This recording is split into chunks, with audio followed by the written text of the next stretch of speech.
Okay. Hello, everyone. Tina Spalding Trance channel here. This is one of our little chatting with channelers, and today I have my good friend and amazing channeler, Carol Morgan here. Thank Say you. hello, Carol. Well, hello. Very nice to be here. Thank you so much for having me, Tina. Oh, you're welcome. So Carol has been having an amazing experience with her own channeling, and we thought it would be fun to share what she's bringing through and some of the developments that have happened to her over the last couple of years. So, Carol, when did we meet, Carol? So we met in December of 17. That was a small event that you had in Pennsylvania. Okay, so 2.5 years ago. Mhm. Okay, so why don't you start out with how you've started A Course in Miracles, let's say, because that's really the beginning of the story, isn't it? Yes, absolutely. So I started the course a year after my husband had found the course and he had completed it. And actually, I was raised Catholic, so I first didn't even know what channeling was. And then when he found you, that was the first of channeling that I learned. He found you on YouTube and he started listening to your material, and he actually was binging on your material. He listened to all the free YouTube material nonstop, and he kept telling me, Carol, you really need to listen to this. And I was like, right, channeling Jesus. I was a skeptic and a half. So I thought, no, I'm not going to do that. But what did it for me was to see his change. When I Mm. saw his evolution, when I saw what he was doing for him, I became curious. It's what happened. And then I started wondering, well, let's say that I may not believe the source. Let's say that it's just her. Well, I can give it a try and see if it's having this effect on her and that on him. And that's how I began. I just thought, why not? And I actually started not in order at all. I started by reading Jesus, my autobiography. And when I first opened that book, I couldn't set it down. I could not. I actually loved the way the book felt. And I don't know if other people have told you this, but I used to carry it with me in my purse everywhere. I had the book with me all the time. And that book just did it. It completely changed my life. And it kept mentioning the course there. And I saw what it was doing for Scotty, my husband, at a time where we were having a lot of troubles in our marriage. I thought, why not? So ever since then, my MO in life is what if and why not? And What it if, was since then. and So how was it for reading? How was it reading the Jesus book, the Jesus My Autobiography, coming from your Catholic background? Like, was it jarring, or was it surprising, or what did it? How did it feel? I had heard several of the things that he mentioned there, like being married to Mary Magdalene. And when I heard it the first time, when Scotty was listening to things on History Channel and this and that, my first reaction was shutting it down because, of course, if you're a Catholic, you're not going to let that in, or at least I wasn't going to. I thought that it was, bad and so on and so forth. But there was something very interesting when I opened that book, and I can't even explain it because everything started making sense to me. It was like I could see the new synapses forming in my brain, where there was gaps before of things that really didn't make sense to me, and I was just accepting them Hmm. because they had just told me that that's what it was. Right, right, So it was a great experience actually because it became liberating and I fell in love with Jesus all over again. right. And I was able to see him as another guy, another one of us, not this unreachable persona that they have created for us, but Hmm. just one of us, and realize that, well, if he could make it, well, so can we. Right. So many times he says, we um, strongly suggest that you do A Course in Miracles. So finally I caved in. That's how it went. But it wasn't a love story, mine with the course, even though I was accepting what I was reading and I was okay with it. I wasn't doing it every day, and I wasn't, hours went by and I totally forgot about it. But there was a certain point in the course where everything clicked. It was very clear that it had shifted because I was starting to apply the principles in my daily life. Right. It wasn't just repeating what the Yeah. lessons was telling me. It was I actually started implementing it. So that's when things really changed for me and when things started taking off. So when did you get the first inkling that channeling was going to start becoming a part of your life? I know we did a session or two, and that, but I can't remember the exact timing of it. So what was the first inkling that channeling was going to be something for you? So one day, it was the summer of 2017. I was taking a nap, and when I woke up, I started writing. I just felt the urge to grab a pen and paper, and I started writing. Mm-hmm. And it wouldn't stop, and it was just coming and coming and coming. English is my second language, so normally Spanish is my main language. So normally when I write in English, I have to really think about things and I reread them to make sure that they are coherent and that the sentences are cohesive and so on and so forth. Prepositions are really difficult, so I always go and check in on whatever the case may be. But this was just coming. So it was very interesting to me. And when I was done, I thought, wow, there are words here that although I know what they mean, I normally don't use in the day to day. So I kind of thought that there was something more to that. And I realized at that moment that that perhaps wasn't me. But I did what every channel does at the beginning. And I discounted it and I thought, nah, whatever. This is Just my imagination. I'm my making this up. imagination. I'm going mad. I am losing the marbles. So I discounted it and it kept happening. I would wake up normally after waking up, and I understand now that that is basically when your ego hasn't come back fully.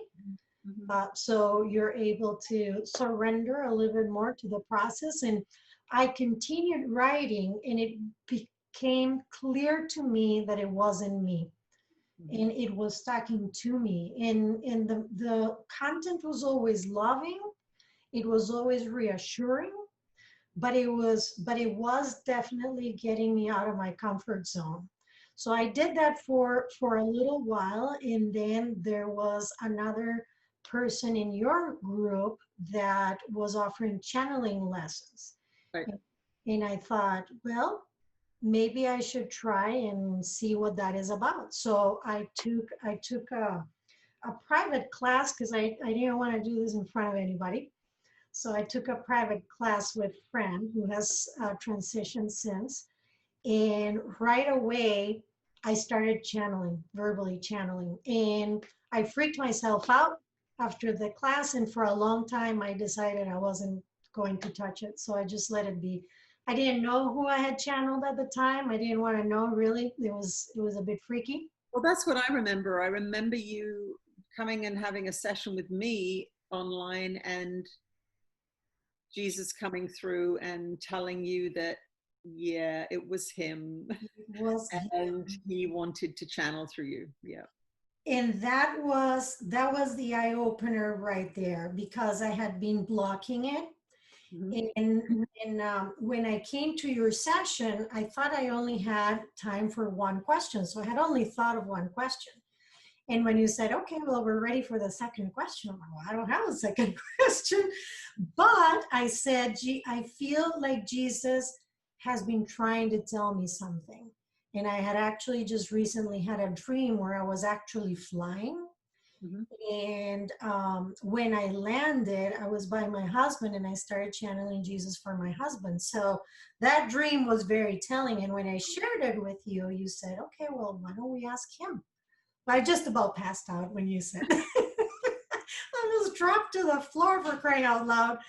But anyway, in that channeling, he did say that it was him and that he wanted me to start speaking for him and remove the blocks and to ask him to remove the blocks. And every bit of advice that he gave me in that channeling, yeah, I actually took to heart. And um, about 2 months after that is when the floodgates opened.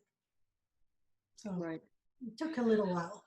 So then you and I connected regarding work because he was telling you to contact me to help me because I was getting swamped. And at first I said no. And then the second time you came, I said yes. And very shortly after that, we ended up going to Taiwan.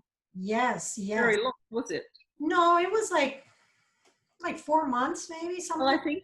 I think because you helped me with one of the retreats, Crete, in April-ish, and then we went to Taiwan in September. We went to Taiwan in September, and that was the trip of my life. That is when things really started to turn. Mm-hmm. So, getting me out of my comfort zone, meeting you in Vancouver, and then heading out to Taiwan, we were basically strangers. We were basically strangers. And back on it, it's kind of funny that we actually did it and it went so well because it could have gone really bad. I have lost friendships over trips. Yep. Yep. And I thought, oh, it really did feel like it's really felt like we've known each other before, doesn't it? Because we really have just become amazing friends and collaborators, and it's effortless. It is. It is. Yep. We haven't even fought, Tina. No, we almost did once. I can't remember what that was over. It was because I said that I don't like Mac, that I like PC. Oh, that's right. That's right. It was the Mac thing. Okay, yeah. We may be having our first fight. That's right. So anyway, yeah, we went to Taiwan, and then what happened? What happened? So I think that trip was a mind opener. I think it's what it was, because again, traveling halfway around the world with somebody that you don't know and spending 12 days in a small room with somebody that you don't know really is expanding your consciousness. And I think that that's what happened there. I think it just, the floodgates opened, and I was in an open state of mind that allowed for what happened to happen. So you were channeling, and Jesus was leading a meditation. In that meditation, he was having us visualize a being that wanted to talk to us and say something to us. So I am visualizing, and all of a sudden I find myself in the Swiss Alps. I've never been to Switzerland. And I thought, okay, this is interesting. I'm in Switzerland. And then I look, and then I'm like, no way. So I knew that the being that was waiting for me was not from this earth. And as I got closer, it was a very tall being, very tall, as an 8-foot tall being. And I'm like, no way, this is not happening. But anyway, I surrendered. I was fighting the vision a little bit, and then I decided, oh, this is actually really cool. I'm just going to allow. And so I did. And when I got close to the being, I said, what is it that I need to know? And he said, my name is Zena, and you're on your way to changing the world. So no pressure, right? When I came out of the meditation, I grabbed the first piece of paper that I had, which I still have. It's this little Taiwan receipt of a 7-Eleven. And on the back, I wrote that message, and I carry it with me all the time. And I thought that maybe that was it, but no. I grabbed my journal, and then I started channel writing. And it was him. It was Zena that I started channeling. And I thought it was going to be a short message. So I started on the back of my journal, but then he kept going and going. So I had pages of backwards writing where he introduced himself, and he told me that the connection had been made, and that now it was, the doors were open, that they had asked for Jesus' permission to reach me, and that permission was granted, and that I was going to be learning a lot about humanity through them, and that I had a big mission to fulfill in this incarnation along with them. And what kind of being is he? So he is a blue avian. He is an extraterrestrial being. Okay. Mm-hmm. So from my point of view, I remember coming out of that meditation channeling and seeing you writing like a crazy person. I was like, what is going on over there? Because you're crazy. And then when we got to our room, I said, what is going on? And you said, I can still hear him. It was talking to you. Mm-hmm. It was very interesting. It was something that it took me a while to get used to, because I could hear him. It was my voice, but I knew it wasn't me. You know, your thinking voice. And I thought, what is going on? So that was a little unnerving, I have to admit, but I just kept going with it. I grabbed the phone and I had to call my husband, because it's not that I wasn't a believer in extraterrestrial life. It was just that I was busy staying comfortable with what I thought I knew, if that makes any sense. So what I thought I knew. You went through an extremely fast introduction and growth curve. I mean, from not believing in channeling or anything at all to channeling an extraterrestrial, it was only like a couple of years. Yes. Very, very fast. Yes. It was very quick. Okay, so there's lots of very, very interesting details about this. But you do have a Mighty Networks platform where you share Zena's work. So for people who are interested about what you're doing and all of that, we can put a link below in the description. But one of the things that came through was these attunements. Yes. And so if you can begin to tell that story, that is something that we really want to share in this particular video. So the attunements began coming several months after I started channeling. So it was an evolution. And it seemed like at every retreat of yours, I would have. That's right. You would get upgrades, wouldn't you? Yeah. Mm-hmm. And I would hit a milestone. So after, well, actually on the flight back from Taiwan, you asked me to channel him, and I thought, not on the plane. And you said, well, people are going to think you're just talking to me. So I did. And after channeling, I opened my eyes, and then I could hear him still talking. And he said, oh, how cute. Channeling is so last decade, or something like that, because he's a smart aleck. So that's where I learned that it was not trans channeling, but it was telepathic communication. So that's how he communicates with me. And several months later, I was actually taking a bath and my hands started moving.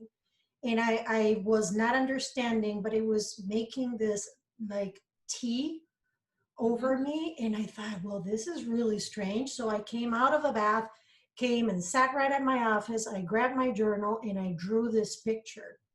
And this picture was full of symbols and things that I really am not familiar with. And again, it's been very interesting because I haven't done any research on it. I haven't had any interest on it.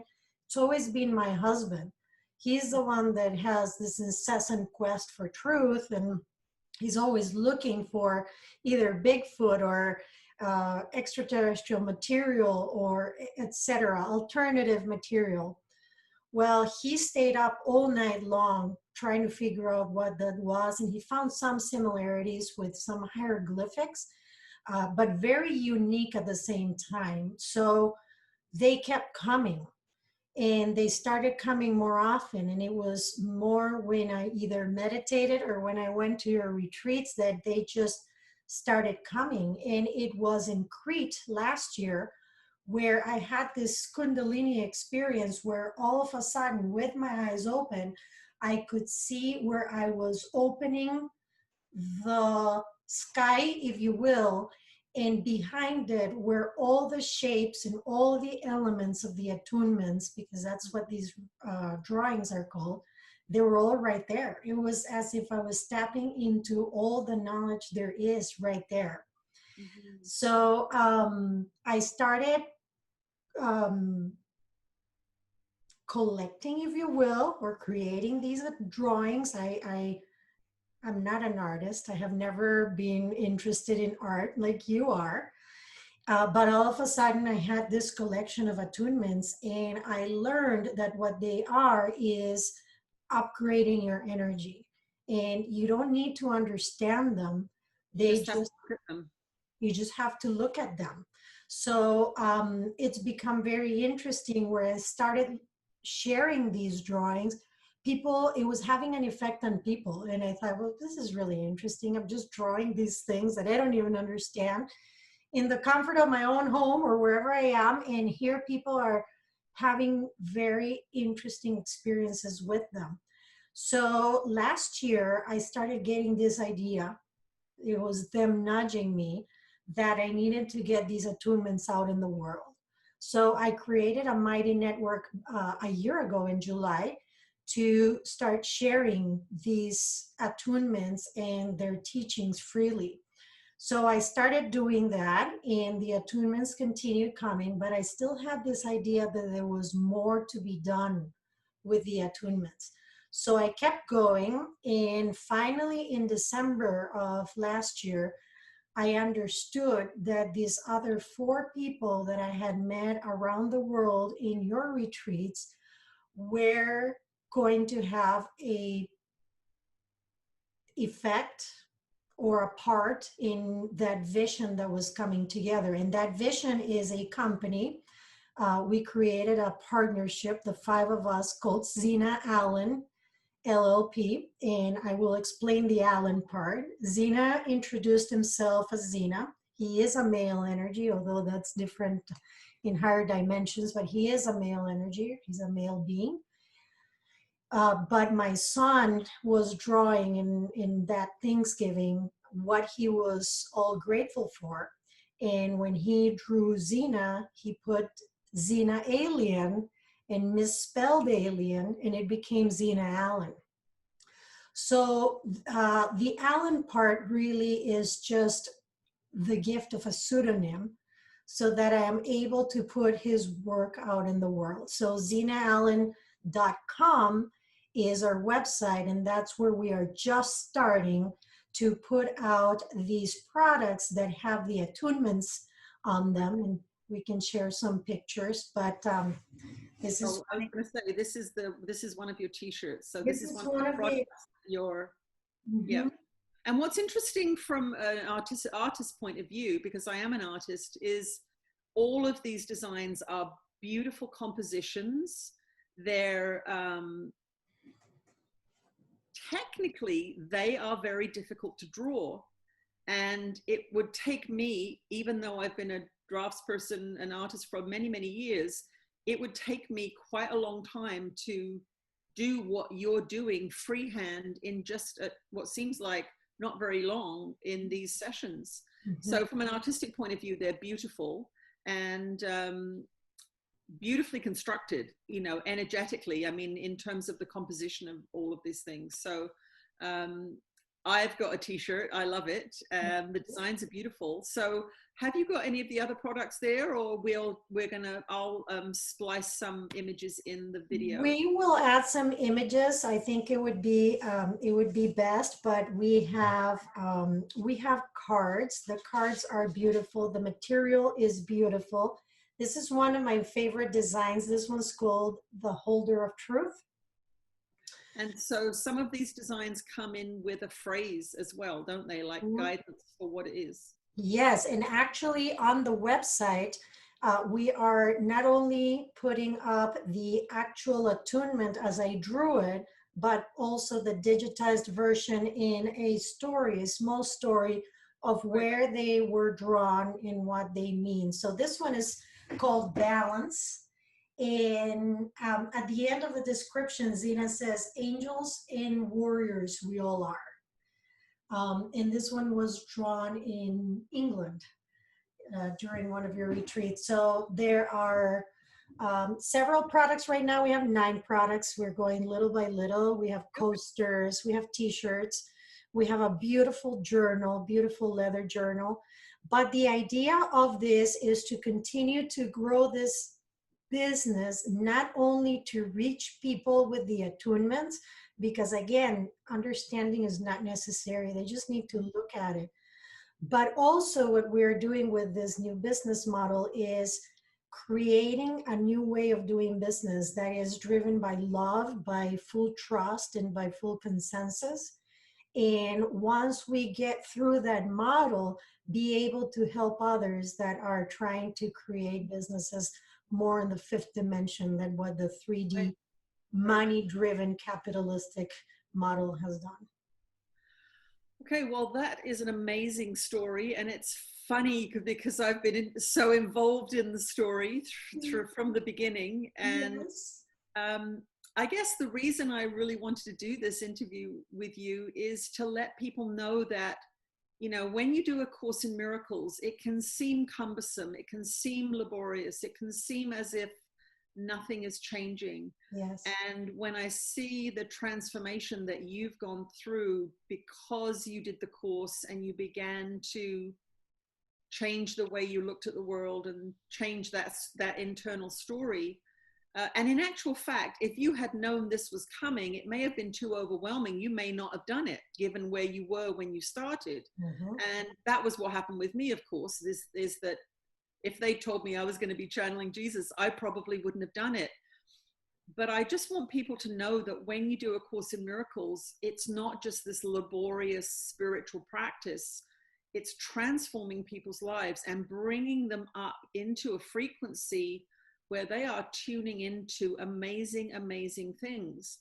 And it's this clarification process. It's this expansion process and discipline that is bringing through amazing, amazing abilities and creativity. So that's kind of why I want to do these interviews occasionally, just to let people know that doing the course can literally transform your life in a way that's beyond your imagination, because you would never have dreamt up this business. No, any of it really. No, any of it, any of the things we've been through together. It's been amazing. Mm-hmm, mm-hmm. And, Yes. yeah, and just how it's changed your life and your kids' life. I mean, they're involved in the teachings as well. And Mm-hmm. yeah. Yes, it's been an amazing journey. I look back at it just to realize how far things can come when you actually because I was in a very different place only 3 or 4 years ago. I was in a very, very different place. Mm-hmm. And I am sure that not only has the course changed my life, but I'm also sure that it saved my marriage, or our marriage. And I think that it really has prepared us for what's to come in the coming years. So I'm in a place of peace and much gratitude to you for having had the courage, because you had to trailblaze for us. For us, it's been easier since you had the courage. We've been following. But not only for that, but also for your support and your mentorship and your friendship. I really do appreciate it. So yeah, anyone who's watching, it is Spirit-Led The Journey. We will put the link in the description below. That is Zena's platform, and Carol channels him regularly there. So if you're interested in this channeling, it's well worth a visit, and check out the community. And yeah, so thanks very much for this. It's been fun talking to each other. We talk to each other all the time, but doing this has been fun, and appreciate your support and friendship as well. So thanks everyone. Thanks everyone for joining us. And if you have been waffling on doing A Course in Miracles, who knows what amazing experiences will come your way if you're brave enough to do it. So thanks everyone, and I'll talk to you again soon. Bye.